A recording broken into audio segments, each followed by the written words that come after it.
ओम नमः शिवाय। आपका मेरी चैनल में स्वागत है।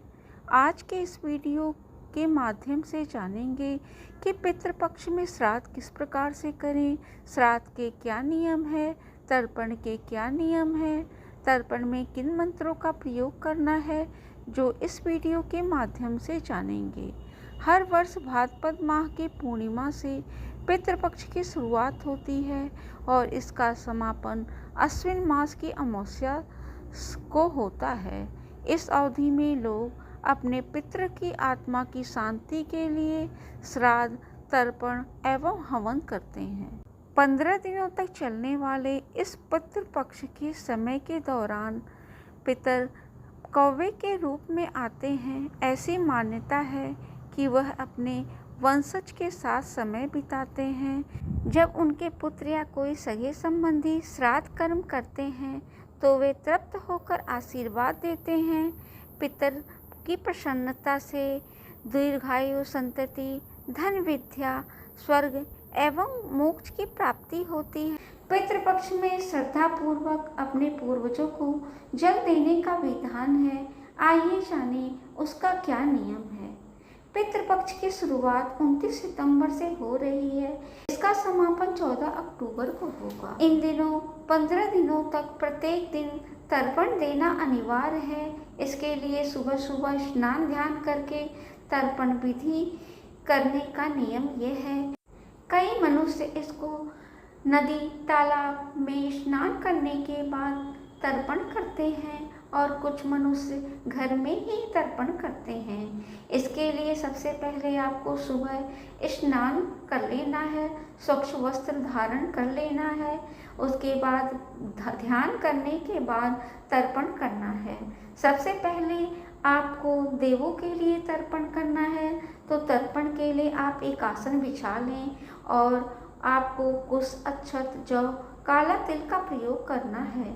तर्पण करने के बाद पितरों से प्रार्थना करनी चाहिए ताकि वह संतुष्ट हो और आपको आशीर्वाद दें। एक देवताओं के लिए आप पूर्व दिशा में मुख करके कुश लेकर के अक्षत के से तर्पण करें।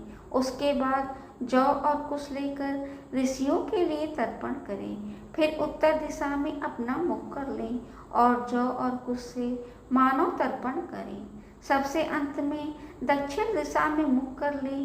दक्षिण दिशा पितृ का दिशा माना जाता है इस समय, और काले तिल और कुश से पितरों का तर्पण करें। उस अक्षत, जल, फूल और तिल हाथ में ले लें। 5 या 7 या 11 बार धरती पर गिराएं और उसके बाद पितरों से अनजाने में हुई गलतियों की क्षमा मांगे और इन मंत्रों का जाप करें।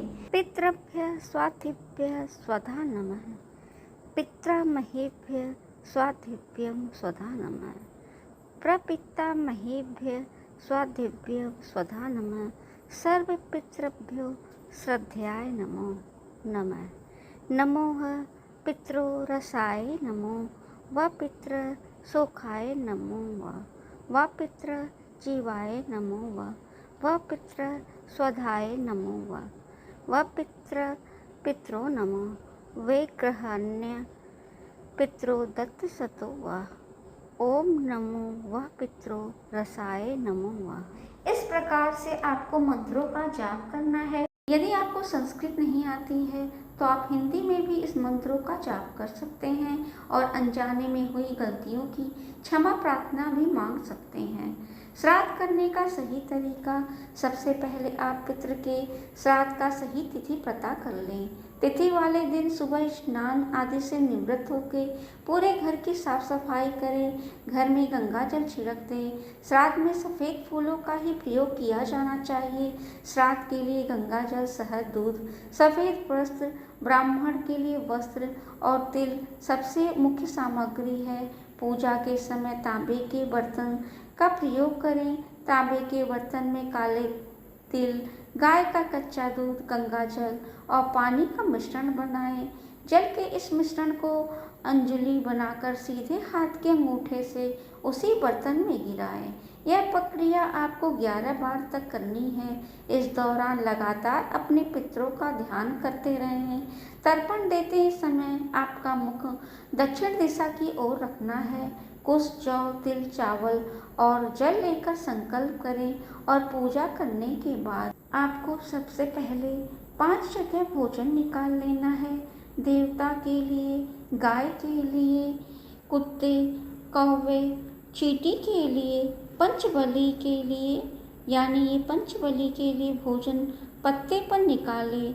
ब्राह्मण को भोजन कराने के साथ साथ दक्षिणा, वस्त्र और जो पितृगण के आपको पसंद हो वह सामान आपको ब्राह्मण को दान करना चाहिए।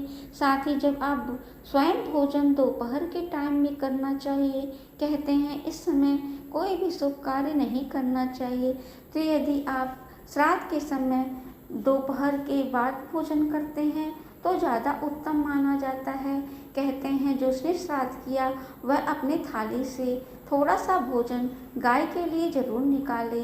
इस तरह से आपको श्राद्ध कर्म करने के बाद ये कार्य करना है।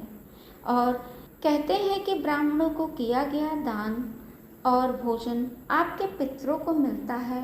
पितृ आपके इसी कार्य से खुश होकर जाते जाते आपको ढेर सारा आशीर्वाद देते जाते हैं। यदि आपको मेरी वीडियो अच्छी लगती है तो उसको लाइक करें, शेयर करें, सब्सक्राइब करें और बेल